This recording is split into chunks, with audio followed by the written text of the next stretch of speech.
Story 1. Am I the asshole for not wanting sister to move back to family home after she didn't help care for her mother? I've lived with my mother for 12 years. Both siblings lived elsewhere. The last 2 years my mother was diagnosed with dementia and since has declined so far she was placed on a crisis list and is moving into a home this week. I'm heartbroken, but it needs to happen. My 2 siblings have not helped once since her decline. My mom needs 24-hour care which we managed between myself, my 19-year-old daughter and her lifelong friend. It's been an extremely tough year. I asked siblings last year to move back to collectively help in her care and try to keep this house, plus knowing the home they occupied would soon be sold. Both declined. Sister has visited 4 times in 9 months for supervised visits. No meals provided. Offer of a night off, nothing. 3 hours then gone. Brother hasn't been here since December. Sister was informed we are placing mom in a home. She visits the next day and sends me a message saying she will be moving in end of the month. She has to be out of her home then, has known of this since May. No arrangements up till now. I'm infuriated. This home when she passes will be divided equally as per mom's wishes, but until then this home is meant to provide financially for her care. My relationship with my sister has always been strained. And after this year of feeling abandoned by both siblings when mom, me and niece needed them, I feel living together in a shared household will be a disaster. I am POA of mom's affairs. I plan to continue to live here and pay for the household expenses as I have to keep this home for as long as we can. After such rough last 2 years I want peace and I know this will be a mess. Sister's daughter has already asked my daughter for her room because she likes it better. Entitlement is boiling my blood. I AITAH to send a messages stating how disappointed I am in both of their lack of concern or care for their mother and that I feel this will be a toxic household if she moves in. Brother and sister hate each other now from living with each other and did not take good care of the other home they shared from a family member, rent-free. I don't want to put my sister and niece out, but this all seems so calculated to come back when mom's gone. We are all getting an inheritance from home being sold as well. Comment from netizens. Comment 1. Not the asshole. Tell her no, she cannot move in. You're POA for your mom. It's your mom's house, so she would need your permission to move in and you're not giving it. Make sure to change all the locks. Then don't let her in. Comment 2. Not the asshole. As POA for mom, it's your legal responsibility to protect mom's assets for mom's benefit. That includes the responsibility of not allowing others to move into her home who might potentially cause damage to mom's home. Tell sis that she isn't permitted to live in mom's house and she needs to find other accommodations. If necessary, change the locks and put up cameras. Comment 3. Absolutely not. I'd put it on the market for sale now. Yes, this means you'd have to move also. Any money would go into an account to pay for your mom's care. If anything is left after she passes, then the children can decide it equally. Your sister sucks. Sorry you're dealing with this basically alone. Seek legal advice if needed. Change the locks. Comment 4. I lived with my mom for 7 months before she went into MC, then I became her guardian. I was allowed to stay in the house due to already having established as my residence. I would not have been allowed to move into the house after. Not the asshole, and check with an elder attorney if that's even legal for them to move in. My guess is no. Comment 5. Not the asshole. Inheritance brings out the worst in people. Especially if they think they can hoodwink a little more out of someone. Your sister wants to move in to save on housing costs, and I would bet real money that she intends to make the future sale of the house difficult by refusing to move out for as long as possible. No one wants to buy a house with a tenant because there's a chance that the tenant won't leave. Also, keep on a lookout for your mother signing over things to someone else while she's in the facility. It can be straightened out eventually, but the fight will take several years. A judgment against the other person won't get back whatever was lost if it's irreplaceable sentimental items or more money that they would ever have been able to save on their own. Comment 6. Change the locks. Consult an attorney, but I think with POA you can do whatever you feel important to protect the value of the home, including not letting sister and family move in and decrease its value and not pay for what they are using.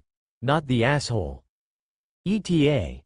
Depending of if this is a trust or not and what the POA says, you may have a fiduciary duty to manage your mom's funds appropriately, which means preserving the value for her care.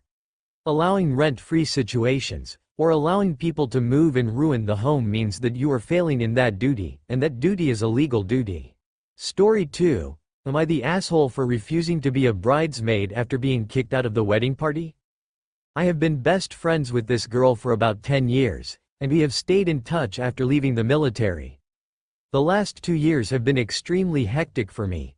I've gone through a series of fertility treatments, completed a master's degree, started a new job, obtained my licensure, and began a PhD program.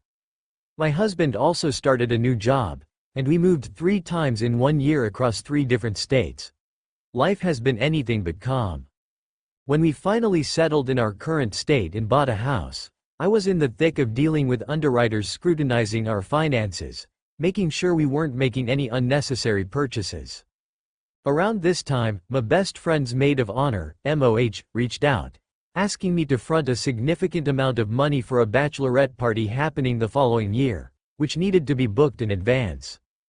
I explained that I was in the process of closing on a house and couldn't afford to contribute at that moment, but I would be able to once the house was purchased. The MOH removed me from the group chat, saying she would add me back when I could contribute, as everything was time sensitive. My best friend attended my wedding in October and got wasted, behaving rudely towards my mom and causing a scene. This left a bad taste in my mouth, but I tried to be understanding and make up for it, though it was hard to accept. Since then, I've kept my distance, focusing on my fertility treatments, full-time job, full-time school, and my work as a licensed social worker, which involves unpredictable hours and emergencies. Fast forward to a few weeks ago, my friend reached out saying her wedding invitation to me was returned. I explained that I had moved 7 months ago, which she knew about. While texting her back, I had an emergency with a client that required me to go to the hospital and stay overnight, causing the conversation to slip my mind. 3 weeks later, I received a message from my friend stating I lacked communication and couldn't be trusted, so she was kicking me out of her wedding party. I had already bought my dress, booked my hotel, prepaid for my dog's boarding, and taken PTO. She claimed being part of the bridal party required good communication, and since I couldn't even send my address, I couldn't be trusted. This was baffling, especially since I hadn't been involved in the bachelorette party planning due to my inability to pay up front, and the MOH had removed me from the chat. Despite this, whenever my friend called, I answered, and we had spoken recently on my birthday. I had told her to let me know about rehearsal and anything else she needed, but I never heard back.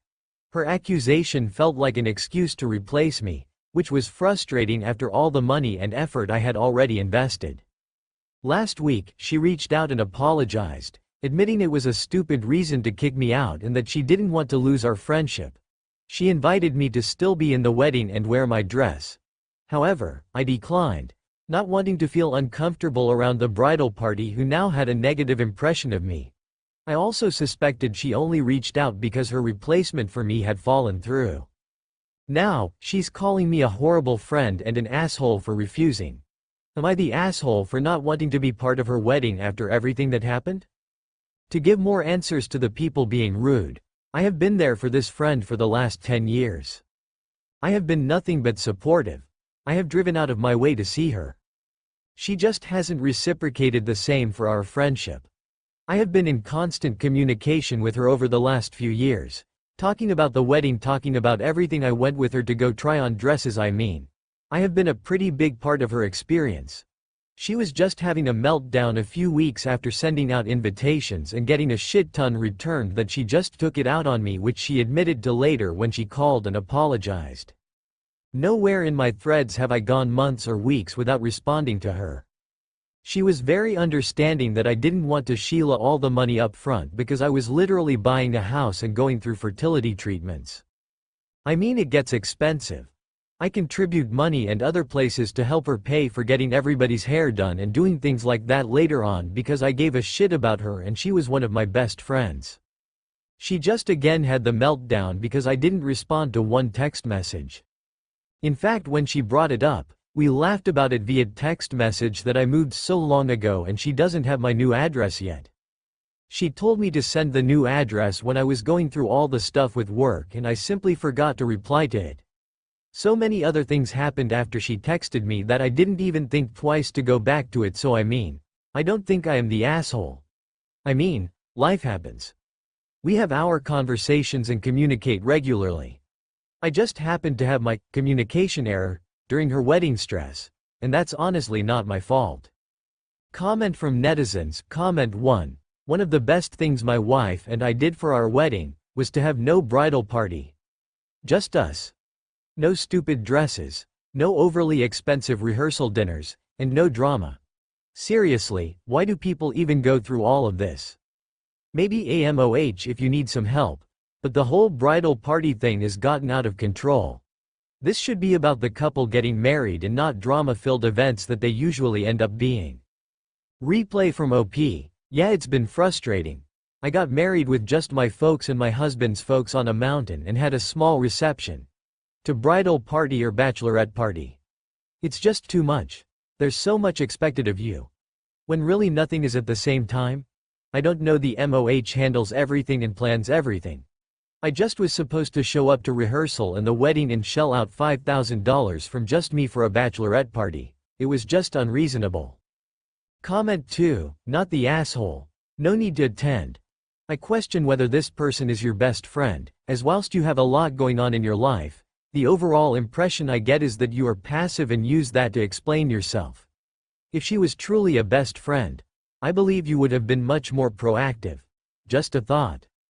Comment 3. Not the asshole. If you want to make any attempt to remain friendly, make the issue about you rather than her and her drama. Tell her that it's not about her at all, it's just that your life is and has been very hectic. It was a bit of a relief when she kicked you out of the bridal party and you understand that her life is hectic too. If she wants you there for her, you will be there for her, but only as a guest. Comment 4. Not the asshole, but personally I would just do it since you've already bought the dress. You might as well be in the pictures. If in a few years you guys manage to repair this relationship, then you'll be glad to have been a part of those memories, and if the friendship doesn't get fixed, then you won't regret losing the money you had already lost anyway.